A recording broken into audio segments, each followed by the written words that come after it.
I'm my own worst enemy. I don't value or hold myself as maybe high as like friends of mine. I beat myself up. I feel like I'm just in a constant trying to become a better version of myself. Born in 92 on the block with the Sharks. Come from a different cloth, y'all would get ripped apart.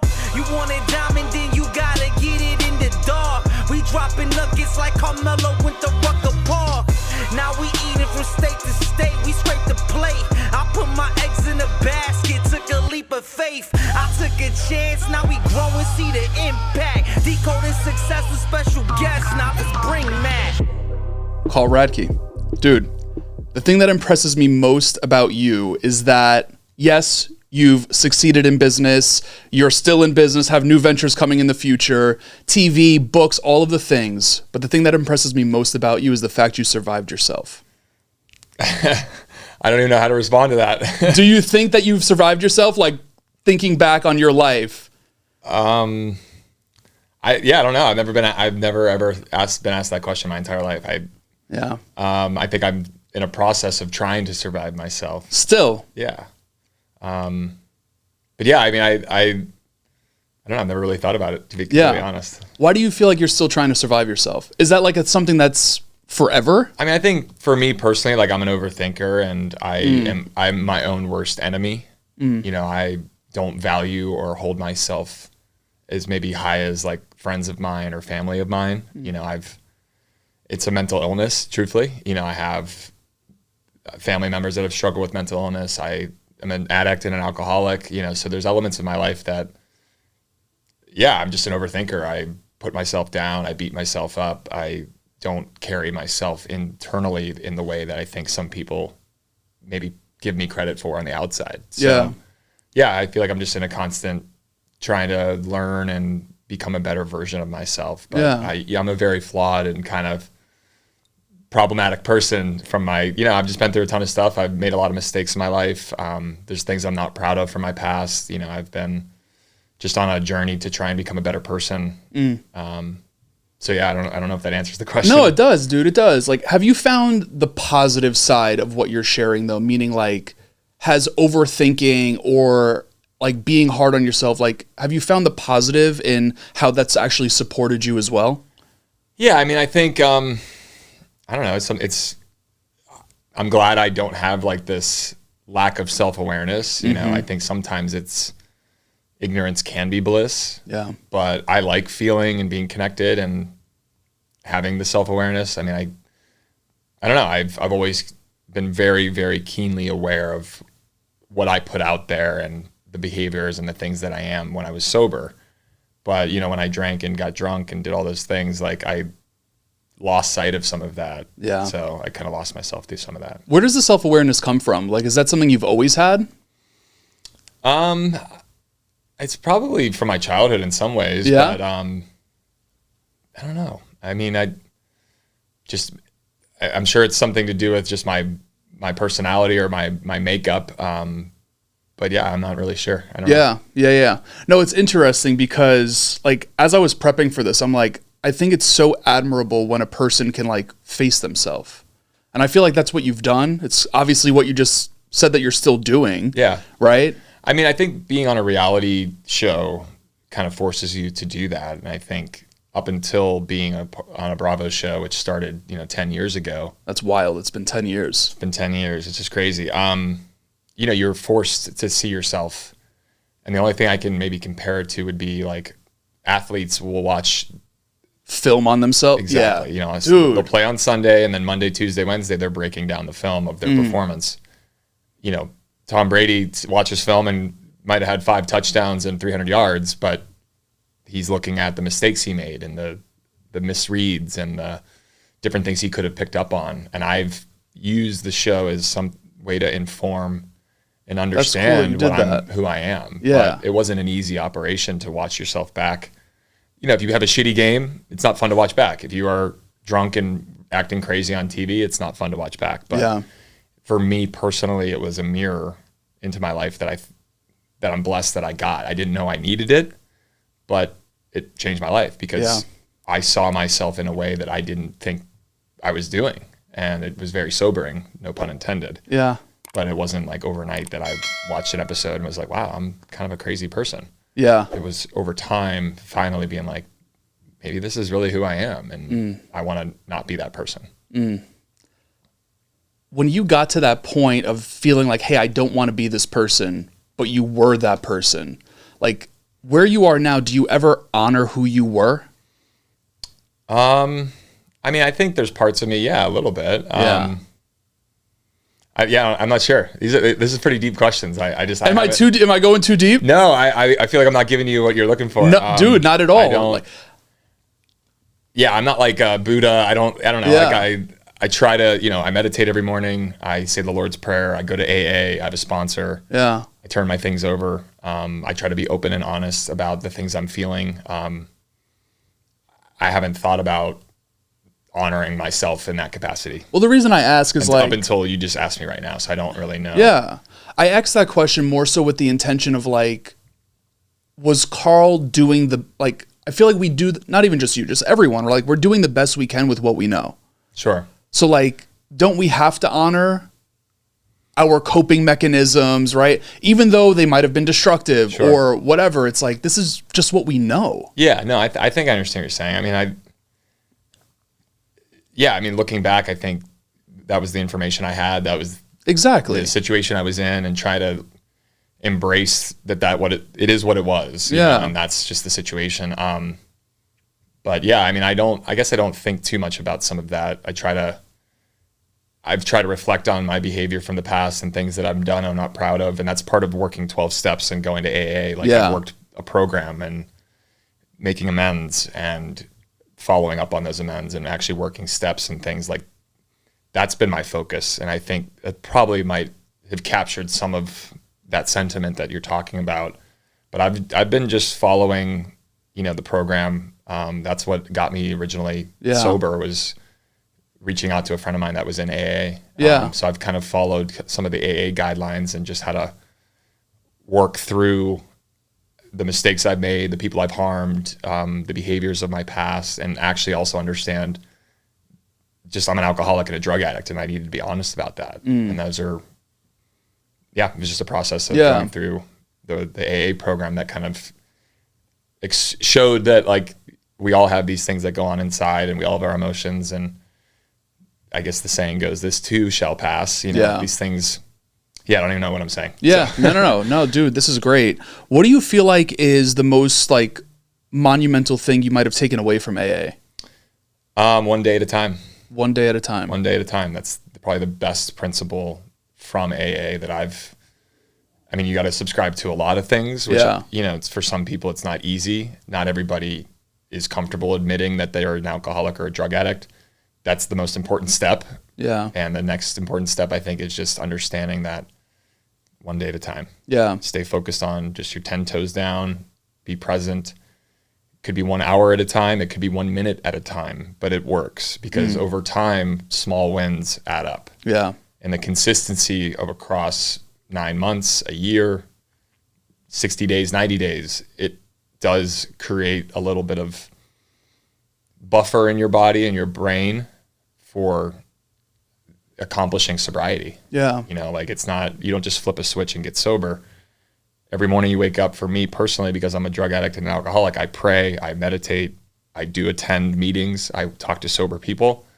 I try to serve, which is a big component of being in the community of AA, is helping other people. Giving back. Yeah. So it's more about sharing your story of strength and hope. I'm not a doctor. I'm not a therapist. I literally know nothing. I only know what has worked for me. Yeah. However, there's folks that kind of view people in public positions that are sober as kind of like authorities or gurus, and I'm not. I'm far from that. So the way you operate is just, I only know what really works for me. I can share what works for me in hopes that it could help you, but everybody's on their own path and journey, and some people aren't ready for the help. People go to rehab all the time, and if they're not ready, it's a really expensive vacation. Yeah, that's so good, dude. I'm curious though, how you actually like focus on the one day at a time mentality if you also have like this overthinking component of you, right? It's like, talk me through that. Like, how do you, I'm in the same position. Well, that's what helps the overthinking is like, don't future trip. Don't worry about tomorrow, really. just focus on today. Some days we all have had our good days. We've all had bad days. And sometimes just once you go to bed that night after a shitty day, you wake up and it's a new, fresh opportunity to start over. And every day I view as like a fresh day and day one.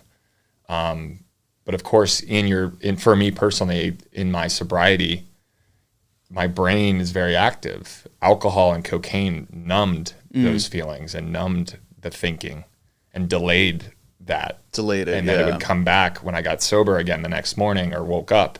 And then that wave of anxiety and depression, because at the end of the day, if you were to talk to like a doctor or scientist, like what is alcohol? It's a poison and a depressant. Alcohol does exactly what it's designed to do. It makes you happy for 10 seconds and then you fall off a cliff. Right back down. It literally is a depressant and a poison. Now I understand there's social components to alcohol and connection and celebration. Alcohol's been around for hundreds of years in religious communities, in churches, throughout our culture and society. However, I think the proliferance of social anxiety, technology, health and wellness, and we're understanding the impact of alcohol over time. I mean, the U.S. Surgeon General, who's a pretty important individual here in the U.S., has put out things about tobacco, put out things about asbestos. Alcohol is in the same category. Yeah. It's a carcinogen. Carcinogens lead to cancer. It is a fact, scientifically studied fact. And the latest U.S. Surgeon General is talking about alcohol usage. Even one drink can lead to cancer. 7 or 8 different types of cancer. So I think more and more as we learn about the other side of these things, I don't know, just the less stigmatic we can be and the more understanding we can be of folks that struggle, because it's a massive thing in our society. Alcoholism and drug addiction continues to take lives, and people, I mean, we lost someone yesterday that I know, not well, but passed from a drug overdose. I'm sorry for the loss. So it's not limited dude. to alcohol, it's also the other substances that are out there. 100%. So yeah, I don't know. Kind of yeah, man. No, I sorry for the loss, dude. No, thanks. It's so normalized, right? It's just, I grew up partying, right? Like first beer in the park and all of those things. It's just so normalized in society, and we're never like taught what you just shared. Yeah, I mean, I'm actually 40. I'm 41. I was born in the mid '80s. I didn't have a cell phone until I was a junior in high school. So you were at Cuse with Mello? I missed Mello by a year. By a year, okay. So I was close, yeah. True story. My senior year of high school, I knew I wanted to go to Syracuse. I got accepted in the fall. They had that tournament run that March of 2002. They went to the Final Four. They beat Texas. Then they beat Kansas in the final. Hakeem Warwick had that block shot. Yeah. Mello. Warwick was sick. Jerry McNamara. They won the title. I went and visited Syracuse with my mom just to make sure I really wanted to go there, like 3 days after they won the title. And Marshall Street, which is the main kind of campus street at Syracuse, there's a few bars and restaurants there. There were like, I'll never forget, there was like a couch and a mattress burning on the street. The place just looked like Mardi Gras had just Wildness. happened. And I told my mom, I saw the couch and like mattress on the street. I was like, I want to go here. That was the selling point. That was the selling point. But what's interesting is, I mean, we had a great basketball team that next year, but Mello went to the NBA. Yeah, he was one and done. And I think he wanted, I later watched this, but it sounded like he wanted to stay, but Boeheim was like, go. Yeah. Like Boeheim was like, no, take this. Yeah. I'm kind of mad at Jimmy B for that. You gotta listen to Jimmy B if he tells you that. One more year. One more year would have been sick. It never really returned to the same lore. And even if you want to be completely honest, the current state of Syracuse basketball is probably the poorest it's been in 50 years. Guys got to come back to the Big East. Big East, once that changed, we traded basically Big East for football. And I love being a part of the ACC football, but Syracuse was a basketball school for a long time. I mean, it was a football program, and we have Heisman winners. You know, we have Jim Brown and Floyd Little. Yeah. Iconic NFL athletes that come from Syracuse all around. I mean, Syracuse has there's a stat every season of like the most NFL players from college teams. It's like USC, Ohio State, Penn State, University of Pittsburgh. Syracuse is on the list. Really? Like, we put NFL players from college, but that's interesting. The football program has kind of tried to go upward, and the basketball program as a result is kind of fallen off. Yeah. Now we get Might be a revenue thing. I mean, college football, dude. You know it. You watch college football. I know the stories. Yeah, all the of money. course. We lost by 30 to Duke the other day at home.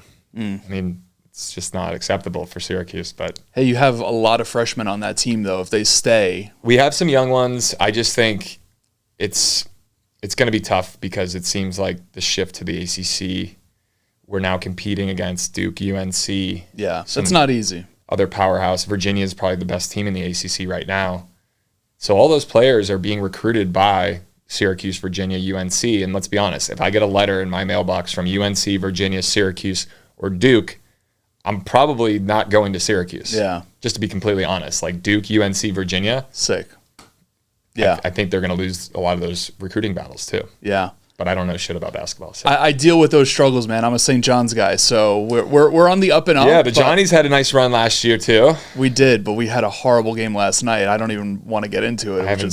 I haven't really been picking up too much on the college hoops at this moment. I've been watching a lot of ice hockey, the Olympics. Of course, man. Spring training baseball is back. Spring training baseball is back. And I'm also gearing up for, I like NHL and NBA when it gets later in the season. Yeah. So I'm going to MSG on Saturday for the Penguins Rangers. Sick. I always go to the Rangers. That's a day game, right? Yeah, because I'm going to be at MSG at night, actually. Oh, they have a back-to-back. St. John's, 8 p.m., Villanova. They should do the time lapse of that switchover. It's sick, It's unreal. Because the ice is actually always there, but the court goes on top of the ice, which people don't realize. When it's reversed, apparently it gives... So usually if you play the basketball game first and then go to the hockey game, like it's better for the players on the basketball side. Interesting. Reversed, it's because of the temperature they need to maintain that it makes the court slippery. Because of condensation and the cold. It's going to be interesting. Fascinating. It's going to be interesting. I mean, MSG is a great building. Legendary, man. Amazing building. But yeah, my only beef with MSG is they don't have great non-alcoholic options.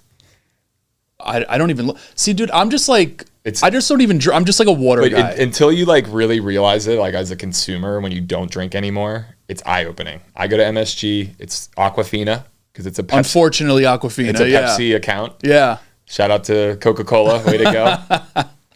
But I don't believe you can find a Coca-Cola in Madison Square Garden either. I don't think you can because it's a Pepsi contract. So as a result, Pepsi products, they don't have like great non-alcoholic beer there. Like it's like one non-alcoholic beer in one of the areas that's like in a corner. Really? And that's it. Or it's Coke, or it's Pepsi products that are sugary and not healthy. So the world's greatest arena has no non-alcoholic slacking drinks. on that. See, like I don't even like look into that stuff, but just like hearing it, it's like it makes it hard to socialize to an extent. And it just for me, like I just want something in my hand that looks and feels cool and fun. Yeah. A tall boy at a game of non-alcoholic beer or tea, like I'd drink that all day. I mean, you see the big Miller Lights and Bud Lights and Coors Lights. What about another one that's healthy? Yeah. Nice ingredients that has maybe electrolytes or protein. And it looks like a fun can at a game that everybody else is drinking, but mine is healthier and more appropriate. Yeah. No, so it's just funny. Like most coffee shops have decaf. Yeah. Why? Yeah. Who needs decaf? I'm not trying to be an asshole here, but like decaf isn't really doing anything either. Nothing. But we have tons of decaf options. Yeah. Decaf is a very appropriate thing. People love the taste of coffee and don't always want the caffeine, the boost. Yeah. People like the taste of alcohol. Some people don't like the taste of alcohol, but some people can't drink alcohol. Why not have alternative options? Man. Especially a place like Madison Square Garden. It's funny. Do you see it shifting from like an industry perspective, like year over year, or? It's shifting massively. I think the only way I can, and I've said this a few times and people haven't told me I'm crazy, but it's the only thing that makes sense to me. When cars were invented, there were no seatbelts. There was not a seatbelt in a vehicle till the 70s. Cars were invented, the Model T, 1930? So we had 40 years where cars were on the road and alcohol was being consumed and no seatbelts were in place, no airbags. Dude. No like door bumper stuff. It was like metal. And look up the numbers of drunk driving accidents. Look up the numbers with just accidents and vehicles in general. Yeah. We realized cars are unsafe. We need seatbelts. We need airbags. We need ABS. We need the braking systems. We need the bumpers. Over time, we're learning and understanding, I think, with alcohol being similar. We're realizing over time the impact on our body, the impact on our mental health, the impact across families, the impact across generations. Yeah. You know, I'm not going to sit here and say like alcohol needs to be illegal. I just think, why are we looking at this as such a weird thing? It makes sense to me that there's a shift. Yeah. Technology, and I think our phones and computers have also added to the anxiety, to the being connected is great, but it also can cause, I think, a lot of other adverse effects. Of course, we're overconnected too. And overstimulated. Yeah. And I think as a result, we need ways to unplug and unwind. Yeah. And alcohol is something that people view as an unwinder, but for a lot of people, it actually does the opposite. It winds you up versus unwinding. So I just think that as we learn more and the studies are coming out and consumers are going to win, the younger generation, they've watched us. Yeah. The 15 to 25-year-olds, the Gen Zers, they've seen the millennials like me take Adderall, tailgate all day, then go to the office the next morning and do it all over again for 10 years. We were a unique breed, the millennial generation that, like me, that pregame the pregame. Yeah. I mean, that's what you do. You mentioned drinking beer in the woods. Oh, of course, You used to steal alcohol from your parents' medicine cabinet or bar. Of course. You'd pour the vodka out and refill it with water and put it back on the shelf. Classic. You'd steal beer from the garage from your neighbor. That doesn't happen anymore. Kids don't drink in high school. I have a niece who's a 17-year-old junior at the same high school that I went to in Pittsburgh. It's unheard of that kids would drink in high school now. I'm glad to hear that, though. We were, I wasn't a big drinker in high school, but we went to a school dance. Did someone have a little flask? A little something, yeah, for sure. Did someone steal a case of beer from their dad in the garage? Absolutely. Did we hide it in the woods? Yeah. Yes. Yeah. It's just a huge shift now that I think as a society, like look at other instances of shifts.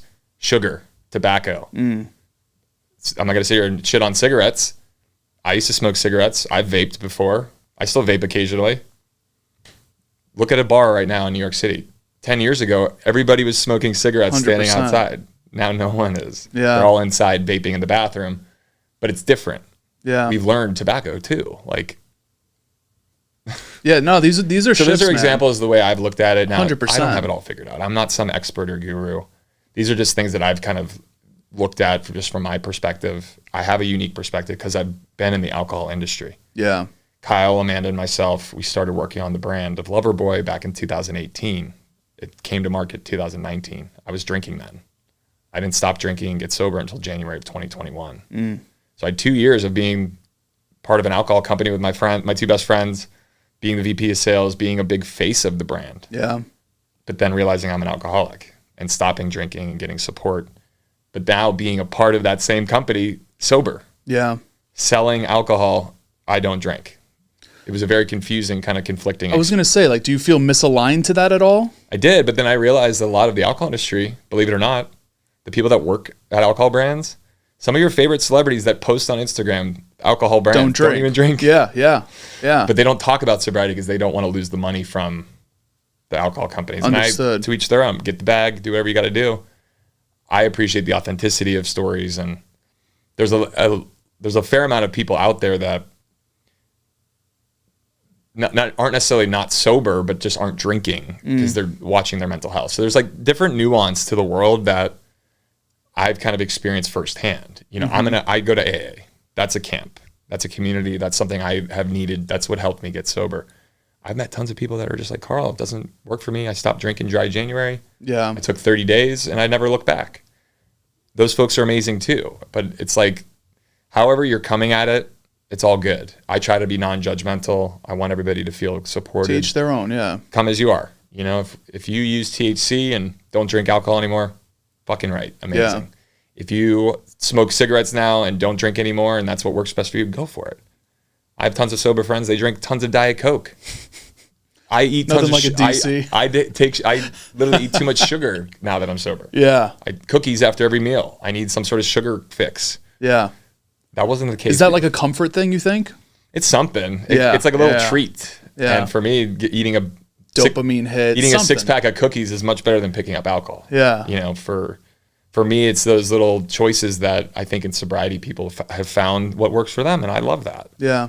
When I first got sober, I was very like judgmental of others. Oh, you drink Diet Cokes? Like, whoa, like or you smoke cigarettes or whatever it is. I was very judgmental, and it's not whatever works best for you. Yeah. Go for it. Yeah. As long as you're being honest and have a community of people you can open up to, go for it. But there is a lot of nuance in the world, and I've had a unique perspective working in the alcohol industry, then realizing I'm an alcoholic, getting sober, being the face of an alcohol company, then having non-alcoholic drinks from Loverboy. Yeah. And then realizing there really isn't a place where these drinks come to life.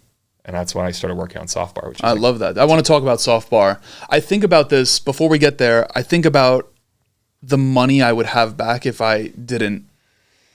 And it's not to like exchange the memory, right? Like I don't regret it by any stretch of the means, but like if I could just say, one of my first sponsor, he had me write down and quantify how much money I spent on alcohol and cocaine. And it's $750,000. Over lifetime. Yep. Fuck. If you count weekend after weekend, bag, bottle service, dumb Ubers, hotel rooms, combine all of that behavior, significant. And I was a maniac. I have American Express credit card bills that I had screenshotted from back in 2015, 2014. I spent 1 year, and I use this in my speeches now when I've been on tour. I've done some public speaking to universities and then talk to the students. And it's not to glorify any of this. And I think there's like a fine line with your stories of your past and how you go about it. I mean, I'm not proud of some of this, but to be able to laugh or embrace it is how you heal, I think, from it. And I've found some other friends in the sober community where we laugh at our crazy shit.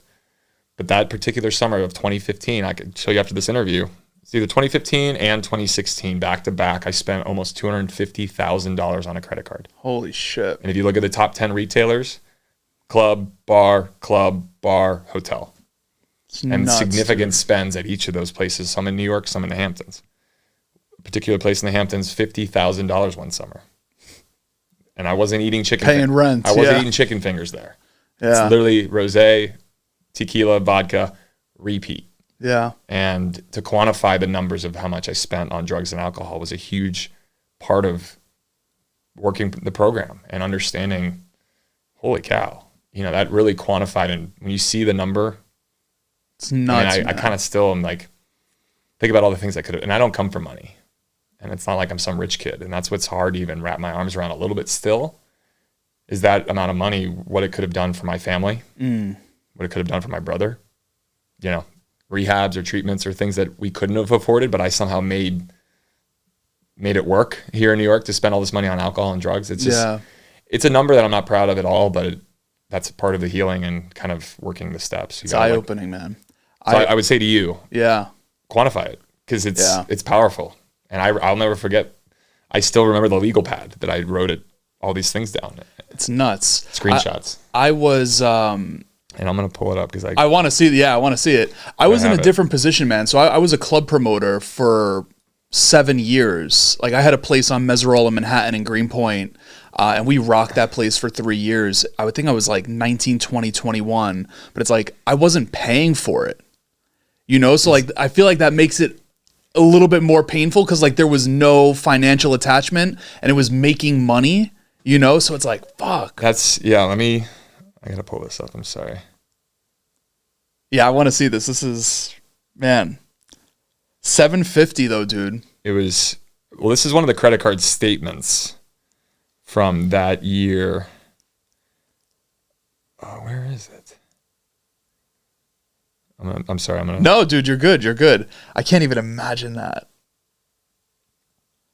Yeah, I remember one of the last times I went out to a club was, it was Christmas Eve. We went to One Oak. It was me and a buddy. We spent $1,000 each, got 2 bottles, had girls in our section, and then Drake walked in. Oh, wow. And every girl left our section. And I was like, dude, I'm never doing this again. Like, literally never doing it again. 2015. Year-end summary. Oh my God. $272,000. I'm not proud of this at all. Like, it's embarrassing. Oh my That was 1 year. And I quantified. That's just one credit card too. That's not cash. That's not other credit cards. Not your debit card. 33,000 was the top bar. Next one, 17,000. The next bar, 14,000. The next club, 12,000. The next club, 8,000. Top 5 of the retailers, and 4 of them are here in New York. There was one that was in Iceland. I went on a bachelor party which with a big group of friends, Yeah. you know, you're getting bottle service and tables, course. and one guy puts it on his credit card. I'm getting money back from that. So some of the money, yes, I was getting reimbursed from friends. Still, but like that's what you were spending, yeah. It was all on alcohol, but then the cash flow, I was using my cash to buy cocaine. You know, and that was my secret. Not It's a good thing Most drug people- dealers don't take credit cards. well, they do actually. Do they? Oh shit. PayPal. PayPal. I had systems. I had ways to work the game. I could find, if I didn't have the cash flow that I needed, like let's say it was a Saturday night at 3 a.m. and I needed more Coke and the guy's there, I could PayPal him and he would receive what would feel like money, Yeah. but it actually wouldn't, like, it's just like a fake, not Yeah, fake, yeah. but it was real, but I'd have to come up with that money now by Monday morning Fuck. or it would bounce. But it bought me 24 hours. Like I could play those little games. I could Venmo someone, they'd receive it, but then on my Venmo account, it might overdraft. Yeah. But they would have gotten the money and I was still good. What do you feel like you were running from? Insecurity. I, as a younger person, I think kind of it was fear. I grew up in a pretty, I mean, my childhood, which I wrote about in my book, you know, I was very loved. I've had a lot of support. There was some financial challenges with our family. We moved when we were young. The house we had lived in at a young age, and I was living in Chicago with our family, and our house got foreclosed. So we didn't, you know, have anywhere to live really. We ended up moving into an apartment temporarily, and then came back to Pittsburgh. So like my youth was like a little back, you know, we were loved and supported, but my parents struggled a little bit financially. Yeah. My dad had lost his job and there were some other challenges with my mom's health at the time. And yeah, like it just, maybe just an unsettled youth Yeah. to a degree. I had so much love and support. My grandparents were very involved in raising me. I think that might have added to some of the fear. My grandfather was a Marine, fought in the Korean War, very alpha. His name was Carl Radke, which I adore that I was named after him because he was kind of the patriarch of the family. Yeah. Very powerful, strong, smart guy. But, you know, I think anybody who's got loved ones that served in the military, you know, we love our service members. We absolutely need to support our military folks. But they come home with stuff. Yeah. And my grandfather definitely came home with a personality difference, I'm sure. I mean, my grandmother has told me this. Rest in peace to grandma and grandpa. They're both no longer with us. But Yeah. my grandfather, I think the influence and impact of just being around a pretty alpha, very rigid military thing also kind of created probably some stuff in me. Yeah. Some insecurities, some lack of confidence. Not sure if I'm doing anything right. Yeah. But I also, you know, being in a family growing up, my brother was he struggled at a younger age. So around age 10, my brother was 15. He was 5 years older than me. And we lived in a small house in Pittsburgh. After we lived with my grandparents for a period of time, then we ended up moving into a smaller house, just our family. But it was like a small, like kind of coal mining neighborhood where the smaller houses, we had one bathroom, two bedrooms. The one bedroom upstairs was one big room. And that's what I shared with my brother for my entire youth, from age 5 until he left the house when he graduated high school. I shared a room, but my brother was a drug addict and alcoholic. And I was also one, but not realizing it yet. Mm-hmm. But I grew up watching my brother shoot up heroin. I grew up watching him drink and use and do all sorts of things. I just didn't really understand what was going on at that age. I think that also had an impact on Absolutely. me as Yeah. well. So that's stuff I've really tried to heal and understand myself better. But your childhood is everything. There's an amazing doctor and psychologist, Dr. Gabor Mate. It's the best. I love him. Incredible guy. One of his interviews with Mel Robbins changed my life. And I heard it, I think it was March of just this past year, so about a year ago. He talks about those childhood traumas and that environment growing up, and it just allows you to have some more grace for yourself. Yeah.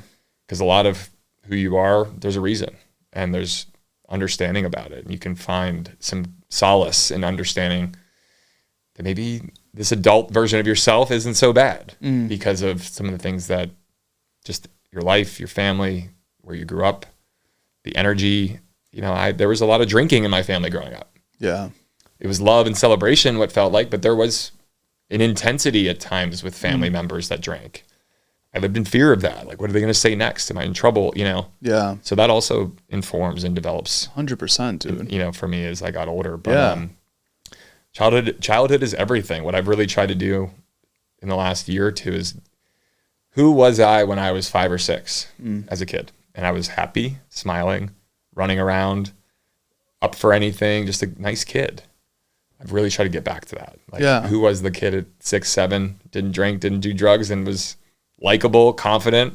Yeah. I was known in my neighborhood and my community as like just the kid with the Kool-Aid stain, smiling. My teeth were always like jacked up, let's say, just like, you know, crooked and a little like space. They weren't bad, but I just had like the big smile and the cracked teeth, and just was like, I'd walk around the baseball field and ask random people for money just for fun.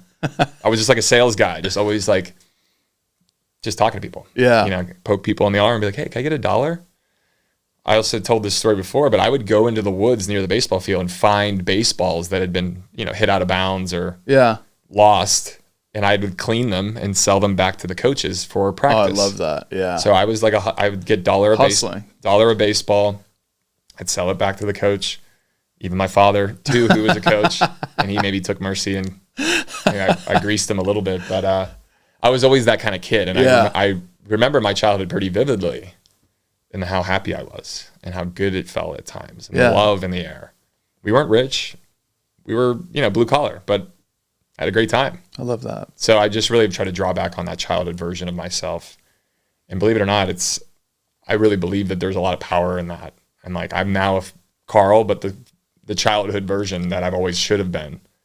But you get diverted because of life and different things that happen and just growing up. I love that, dude.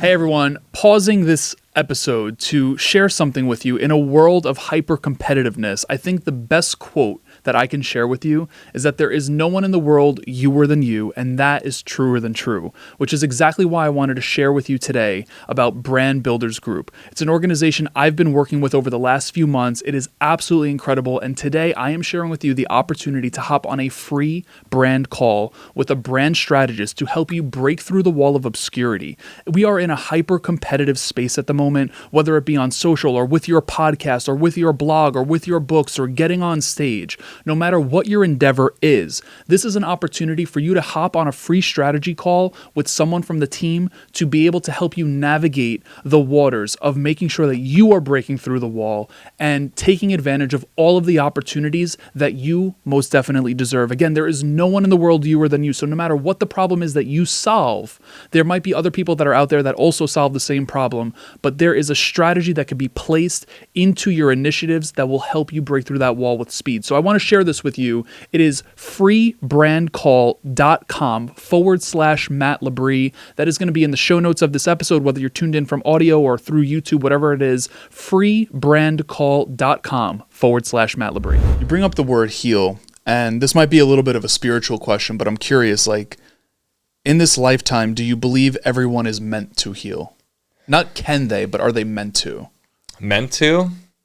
Yeah, I mean, I think, I'm trying to think of a good way of explaining this. Yeah, I mean, we all are going to have things that happen in life that are out of our control. You know, even just bumping your arm on an Uber. I got a bruise. Is that what you just did when you walked in here? As an example, no. But silly stuff. You know, life happens. You bump your elbow on the Uber coming here. I didn't do that, but just as a fun example. Will that bruise heal? Yeah. I hope so. I would hope, I mean, most people, I do think that would heal. Some people might take longer. Some people might be faster. But I think just our bodies, and I look at nature. Trees lose their leaves every fall. Do they come back? Yeah. Does it come back on the same leaf or the same color? Maybe not. But I think healing is that's life. And I think the more we can understand that, like, there is kind of this circle of life, like things come, things go. There's like, I look at nature and draw on nature a lot just for the cycle of life, you know, plants and the ocean and all those things. Like, we have seasons, things change. Like, it's not, that's just life. Yeah. So I kind of look at healing in a similar way. But sometimes healing is also scary. And opening up the hood to look at the car. You know, we all have driven a car past the oil change. You're afraid to look underneath and be like, did I screw this up? Or I'm going to keep going until, you know, we've all done that. So it's hard to look under the hood and take a look at what's going on because sometimes you have to face it. 100%. But on the other side of that fear or that healing is growth. And I think growth is the next important word of that conversation, which we all grow. You start as a young baby and slowly start crawling, and then you slowly start falling and crawling and then walking, and we grow. I mean, when you were young, did you bump your head on the table and can't even imagine and cry? Yeah. You healed. Yeah. So I think those are all important things to kind of recognize that healing and growing, fear, they're all very closely connected. But on the other side of fear is growth. And on the other side of the growth is like you can reflect on that experience because you're like, wait, I was so scared about doing that and I just did it and I'm okay. I'm alive. Yeah. You build off of that. I love that. So every time you face a fear and punch through it, you build esteem, you build confidence, you build that scar tissue of, wait, I was really scared the last time. I did it. I felt better than I thought.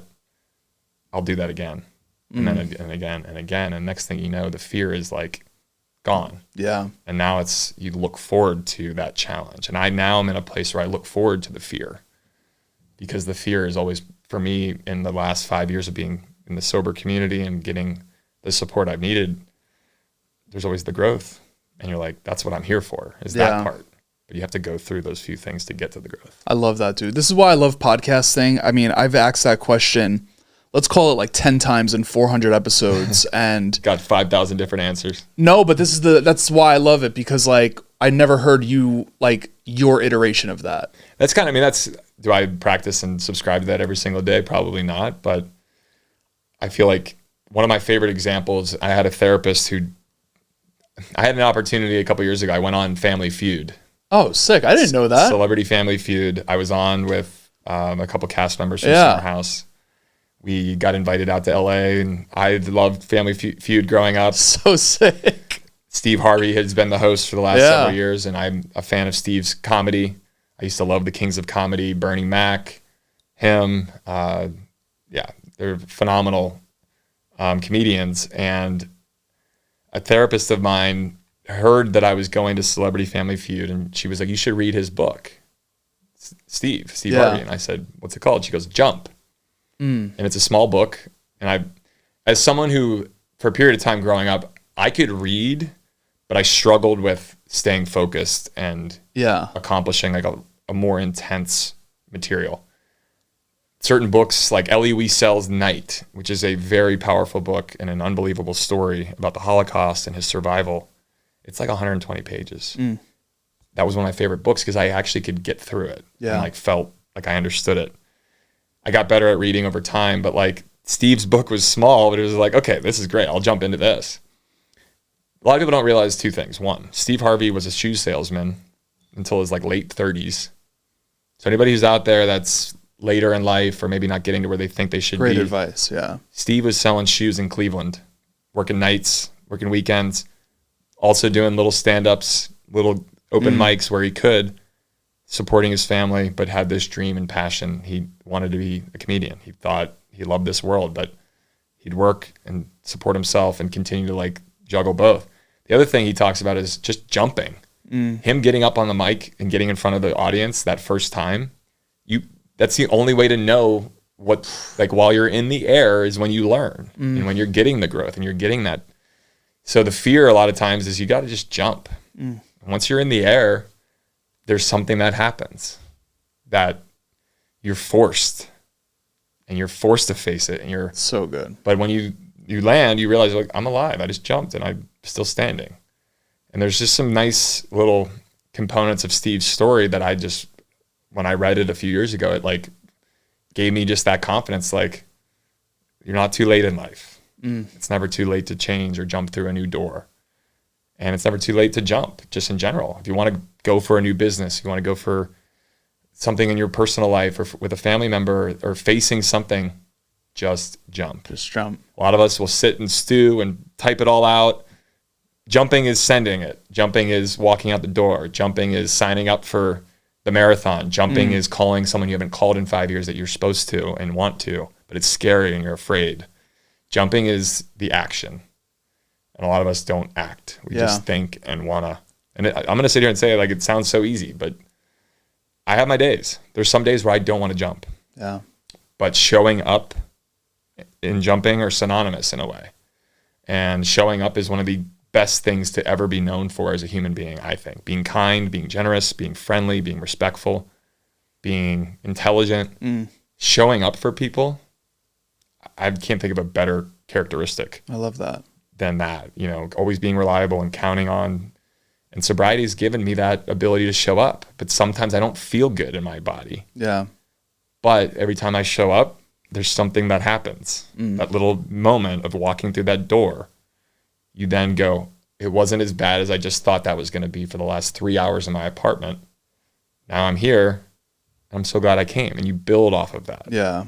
I love that. And I just did an interview recently with he's known as the dancing weatherman. You've seen him on TikTok. If you haven't seen him, then you don't have social media. He's everywhere. He has 10 million TikTok followers. He wears a suit in Times Square and does like incredible hip hop dancing. He'll dance on his meteorology forecasts. Yeah. He's a Fox weatherman here in New York City. He's sober. He's talked about social anxiety, even in sobriety.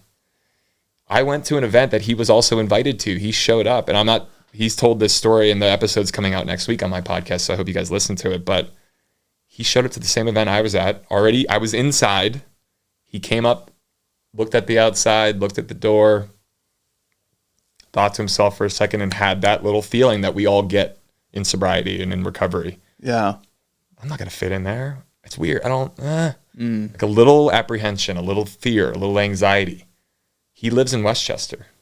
He came from work 20 minutes from Midtown all the way to Tribeca, stood outside, thought about it, got back in his car, drove an hour and 20 minutes back to Westchester. Never went to the event. I was there, and we're friends, and I'm sober. I could have been, and I'm really glad he opened up about that feeling, because I've had that happen, but I don't talk about it. And him opening up that feeling actually reminded me, and anybody who's going to listen to it, you're not alone in that. And that's a very normal thing in recovery or in kind of rebuilding your self-esteem. Yeah. Because social settings for people that drank a lot or used are scary.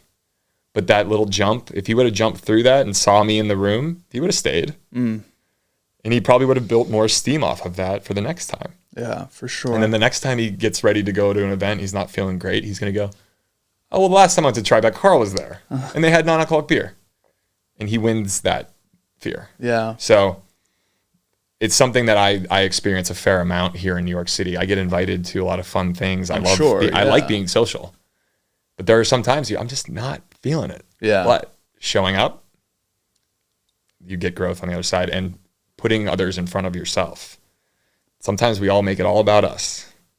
All about us. And sometimes doing things in support of others, you forget about your own shit. And in the AA community and in a lot of what I've done is service, helping other people. And that's also like, you get out of your own head when you realize that someone else has it way harder and way worse than you do. And that can help kind of alleviate that fear and anxiety about what your story is. Because a lot of us think we're very unique and it's only us. There's a lot of folks out there just like you. But I think if you learn and realize that a lot of other people are going through the same, it gives you some peace of mind. But I challenge anybody that has maybe thanked me for sharing my story or opening up, and I'm like, you're going to help someone in your life the same way I did here. Of course I'm trying to help people. I had to do this to get my life in order and to stay alive and talk about it loudly, because that's how it works. But I talk about it loudly to give you confidence because you're not confident to say it loudly, but me saying it loudly will allow you to say it loudly. But what I hope is people will start impacting people in their lives without realizing it, just like I did. Yeah. They're going to be moving different. They're going to be sounding different. They're going to be looking different. The neighbor, the postman, the coffee person is going to be like, wow, Susie, a year later, you're like, look different, sound different. What did you do? And they're going to say, oh, I got sober. And that person at the barista counter and the network effects of that are how it works. And that's why I try to challenge anybody who's like, how did you do this? How did you do that? I also learn from people unintentionally. Yeah. Kevin Love is someone that I love him, dude. His Players Tribune article, I think it was 2018, changed my life. Yeah. 6'10", NBA All-Star, incredible basketball player. Didn't want to come out of his hotel room in Cleveland because he was depressed, anxious, and miserable. 6'10", NBA All-Star. Didn't want to come out of his hotel room, and he's making $30 million a year. I couldn't believe that. And part of you is like, oh, come on, you're making $30 million a year. But no, mental illness, mental health. It's real. Especially with athletes, the pressure, the injuries, all of that stuff. It's really difficult. And him opening up to that level, I related to athletes more than I would anybody else. Yeah. Anthony Hopkins, who's an amazing actor, 35 years sober. Of course, I'd love to meet Anthony Hopkins, but like Kevin Love, Anthony Hopkins, for me, was like the Kevin Loves that were like, oh. Yeah. I see Anthony's story. I'm like, it's amazing. I love it. But it's something about the athlete that drew me in. You're connected, yeah. Michael Phelps talks about his mental health. DeMar DeRozan talked about his. Yeah. You've had Darren Waller, the NFL player, open up about his addiction. Yeah. And I've had the opportunity to meet Darren a couple times now. The guy's 6'4". Jacked. Huge. Incredible athlete. And you look at him and you're like, it's just unreal to fathom, he had those challenges and still fights the good fight. But then you see him on Sunday, he was with the Dolphins this past season. He caught a touchdown. I'm like, this guy's unbelievable. 100%. So it's just cool to have athletes that I can aspire to. But I realize that I also have people in my life that look at me in a similar way. And I take a lot of pride. And it's not lost on me how important it is for me to really be honest, be authentic, and try to help other people. Because that's how I stay sober. It's amazing, dude. Dude, you have a lot going on. Cake Eater, the book, Soft Bar, right? So let's start with Cake Eater here. I promised you I would get you out of here in an hour. We're getting close to that. With Cake Eater. I'm talking a lot. That's how I do things. No, you're good, man. Dude, you just said, hey, I'm not a guru. Like, I'm just sitting here. I'm just like, that was fire. That was fire. That was fire. Well, I'm sure you could poke holes through it. That was good stuff. Hey, when someone picks up Cake Eater, and we're going to make sure the link to get that is in the show notes in the description of this. But when someone picks up the copy of that book, if they could only take one thing away from it, what do you want that one thing to be? It's a really good question. I want to be thoughtful about this. Yeah. I've said this a few times before, but like, I don't know if it's a good example anymore. It just sounds good because Rome wasn't built in a day. Mm-hmm. I think we all everybody wants to get to the destination, but no work. You can't just, a lot of times, yes, showing up is half the battle, but you still have to like put the work in and you have to like put a plan in place. If you really want to get help or make changes in your life, it's possible, but it doesn't happen overnight. It's not a direct path. So if you can understand that, I think it'll give yourself some grace and it'll maybe unwind that pressure. When I first realized I'm an alcoholic, I wanted 10 years of sobriety right away, just so I could be like, I'm good, everything's fine, I'm ready. Yeah. It was a process. And year 2 of sobriety was harder than the first year. Honestly, it was like, how do I like feel these feelings I have? Breakups, family dynamics, career. You got to deal with that shit sober. I wanted to be where I am right now 5 years ago. Wasn't built in a day. So I think one day at a time, that mantra and that mentality has been so important for me, which is connected to small wins. And there's an amazing book by a U.S. Army general. His name's Admiral. He's an admiral. Mick Raven. Admiral Mick Raven. What is that? That sounds familiar. Yeah. It's a best-selling New York Times book. Make Your Bed? Yeah. It was a commencement speech that he had given, I think, at the University of Texas in Austin in the early 90s, which then transpired into an actual book from him. Someone gave it to me maybe before I was in sobriety. And it's funny because my grandfather, the Marine, military, used to like get on my case about making my bed every morning. And I had a funny thing I'd say, and I had another friend of mine who I think also said this, or I might be borrowing him. Could be a little bit of revisionist history here, but hey, Grandpa, why do I got to make my bed if I'm going to sleep in it the next day? And his something to the effect of, well, you're going to take a shit the next day. Do you wipe your ass? Kind of thing. And I was like, that's good. But more or less what William McRaven was talking about is that pride in your space and in who you are and taking ownership of your things, but also that consistency of an effort. And it's the first task and the first thing you accomplish. It sets yourself up for the rest of the day. Because, okay, I did this little thing, minuscule, meaningless. It's actually not. This is my space. This is where I rest. This is where I pray. This is where I make love, whatever it might be. This is my safe space. Keep it clean. Because if the outside of your bed is not clean, what's going on the inside of your bed? And that's the same metaphor for your body and your mind. You could look great on the outside. Bed's not made on the inside. You know, you're misaligned. And I think the making of the bed every morning has been a powerful tool for me.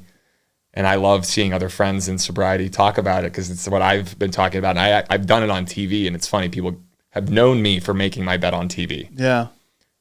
But that's what you do the first thing you wake up. Get out of bed. Make it's a win. And consistency, the small wins, over time, it builds. Yeah. It builds and builds. It's kind of like going to the gym after not working out for a year and trying to curl 50 times.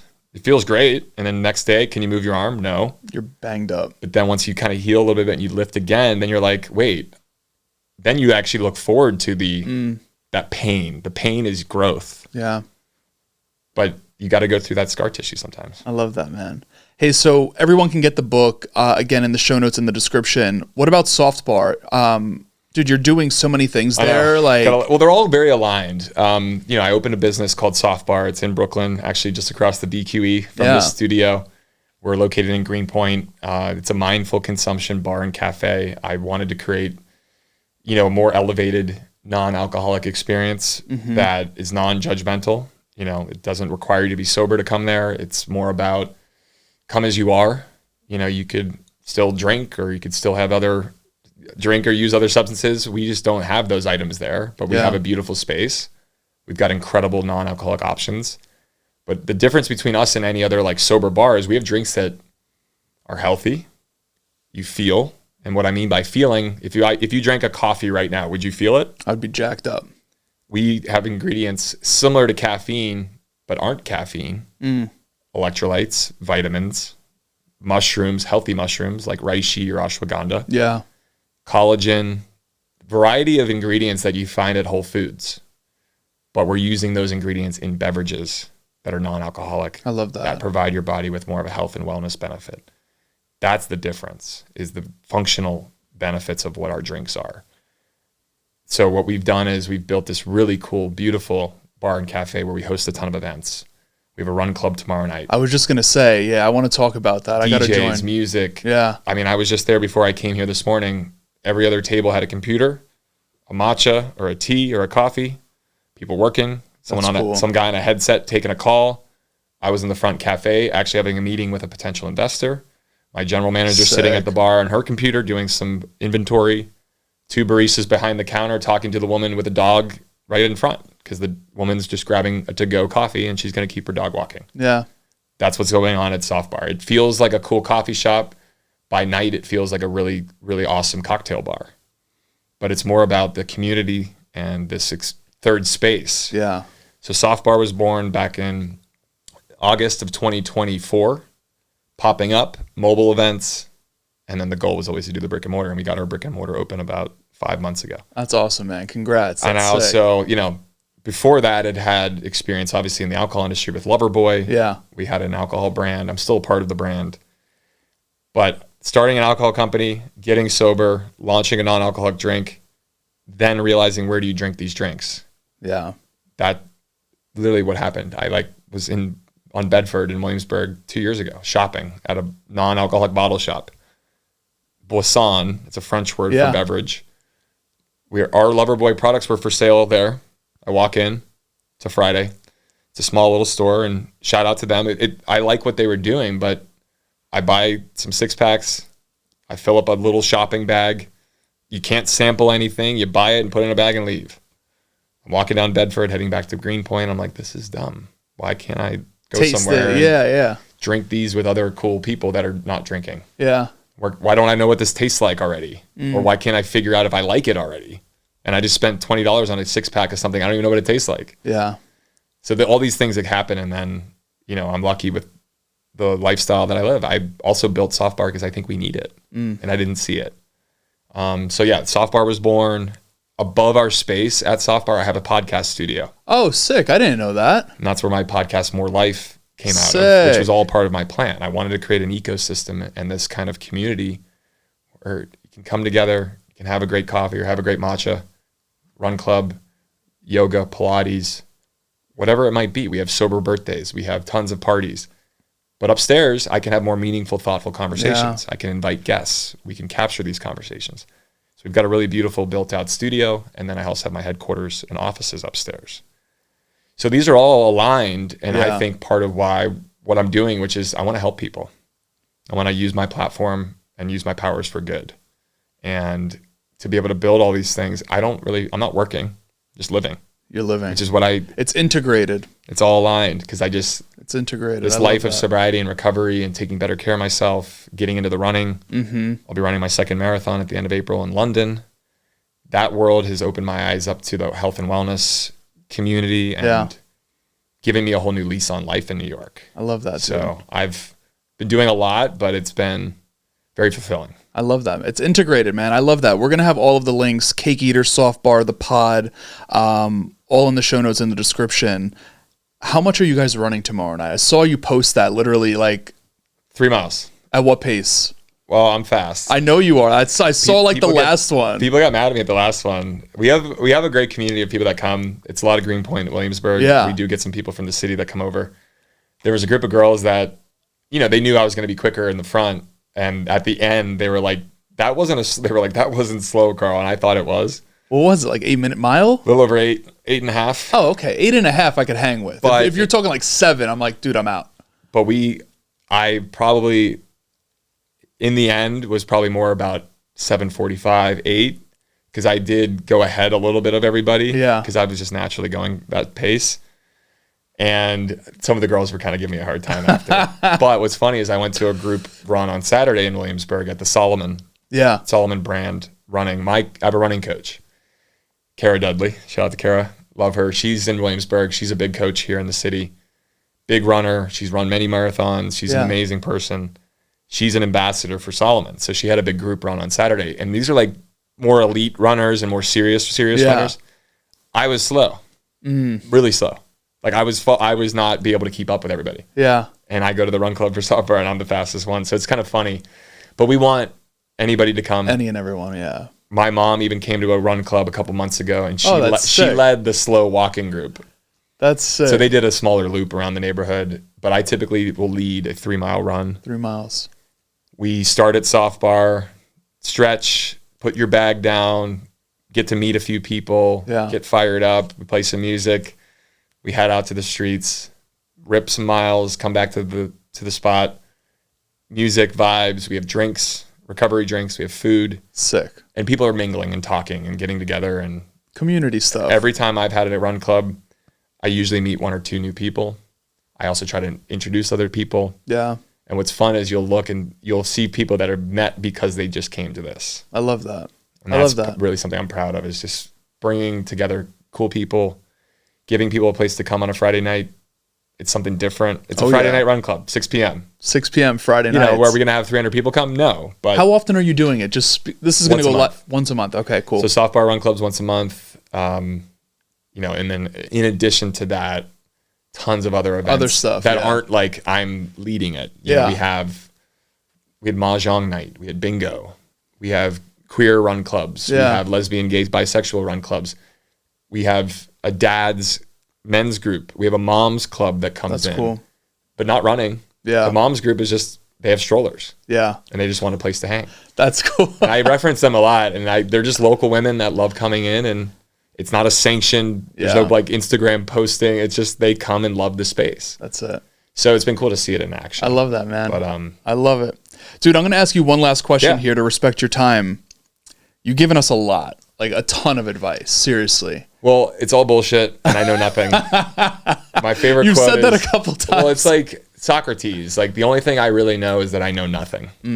And that's the most self-aware thing anybody could ever say. I think that's an important mindset to have. I know nothing. I only really know what I think I know. But there's only, I think it's important to put that disclaimer out there. Yeah. And I think it's, for me, as someone who's been in a position of influence and in a public eye, yeah, I've said things even in sobriety that people are like, dude, you can't say that.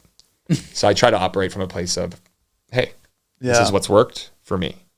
I don't pretend to be a doctor or a therapist, even though people kind of view me as such. I appreciate that sentiment. Yeah.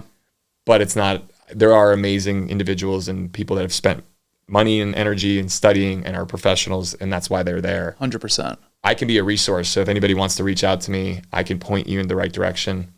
I do have a website for my book. I have a website just for personal, how I got sober, resources, meetings here in New York, different books I've read, podcasts to subscribe to that all talk about some of the things that I'm talking to you today about. Yeah.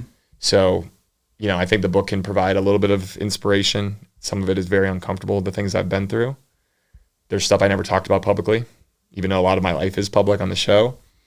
So I caution anybody who's reading it. I mean, it's not like some happy thing. It can be dark. It can be emotional. It can be very uncomfortable because of some of the things I've been through. But when I wrote it all, it was like, I want you to know me for really, really who I am. Mm-hmm. And I wanted people to feel seen in that. I know there's things in people's lives that they're never comfortable talking about because it's scary and it's fearful and it's anxiousness. And the more we can realize that we all have a story, and it's all important that we share it. Yeah. But if we bury childhood traumas, we bury an old resentment, we bury an issue with a coworker, it manifests in other ways later in life. 100%. And I think, hopefully the book can provide a little bit of comfort to those that have those things that they bury, or maybe they have a loved one that they lost, and it can provide a little bit of healing. Absolutely. Absolutely. This last question for you. You make it to whatever year you want to live to. You open up as many soft bars, write as many books, talk to as many people, as many pods, whatever it is. You do all the things you want to do. But we think of Carl and can only remember you for one piece of advice. What's that piece of advice? Ooh. I really believe treating everyone with respect. There's a saying for it, and I'm drawing a blank on what that is, but how you treat a janitor, how you treat a service industry person, how you treat a taxi cab driver, you should treat them even more kindly and with more grace and more compassion than the finance guy who's a millionaire or the rich guy or whoever it is. You never really know what's going on also behind the scenes, so treating everybody with kindness and respect with that in mind, I think is something that's really important. And I'm not perfect in this either, trust me. But there's a lot of pain, there's a lot of sadness, there's a lot of fear, there's a lot of anxiousness out there. And I think we all walk around daily without understanding that a lot of us are going through it right now. The world's crazy. It's not easy for people. And I think, it's just important to understand that, treat everybody as kindly and fair as you can. And I feel like we'll have a much better place. We would live in a much better world. Yeah. And the saying is, it just came to it, and it's a weird way to frame it. It's you never know who your next boss is going to be. You don't. You could treat the janitor like shit today. That guy could continue to work his ass off 10 years later, bring some company public, and you now are working for him. And he looks at you and he goes, oh, you ripped on me when I was struggling. Yeah. Don't lose sight of that. And then the other one is, I'll say, is don't be afraid to plunge the toilets. Nothing is above you or below you. Don't ask someone to do something that you wouldn't do yourself. And I think that's more of a business mantra. Yeah. But I really subscribe to that. And we got 2 feet of snow 3 days ago. You were shoveling. Absolutely. Yeah. Not because I'm trying to prove a point to my team or to the soft bar family. I wouldn't ask anybody in that business or in my company to do something like that if I wasn't willing to do it myself. Yeah. I'm pretty good at it too. I grew up in Pittsburgh. I used to shovel driveways for hot chocolate. Now I get to shovel my business that I'm proud of and have built. Yeah. But similar other things in the business where I'll trash. Like literally, there was a most disgusting little like piece of clothing that someone had dropped accidentally, and it's laying on the sidewalk, right in front of our business. People were stepping over it for 15 minutes. Yeah, pick that shit up. Nothing is above or below me. Yeah, and I think that's important in business. I think it's important in life. Try to treat everybody with fairness and kindness because you just don't know. I love that, dude. Mic drop. Call Radke for our live audience here. No, dude, seriously. Give it up for the crowd. Thank you so much for this, man. An honor. I appreciate all of the expert. You're not going to refer to yourself as that, but seriously, you're an expert in your own way because you've lived through what you've lived through, right? And all the guidance you've given us, all the advice. Thank you so much. I've had a couple of years head start. I've said this before, but I do think I get way more credit than I deserve. Social media and you're humble. You're very humble. Like that is for certain. I think being as humble as possible is one of the best things you can be. I mean, of course, I'm not competitive. Yes. Am I a little bit of an alpha? Absolutely.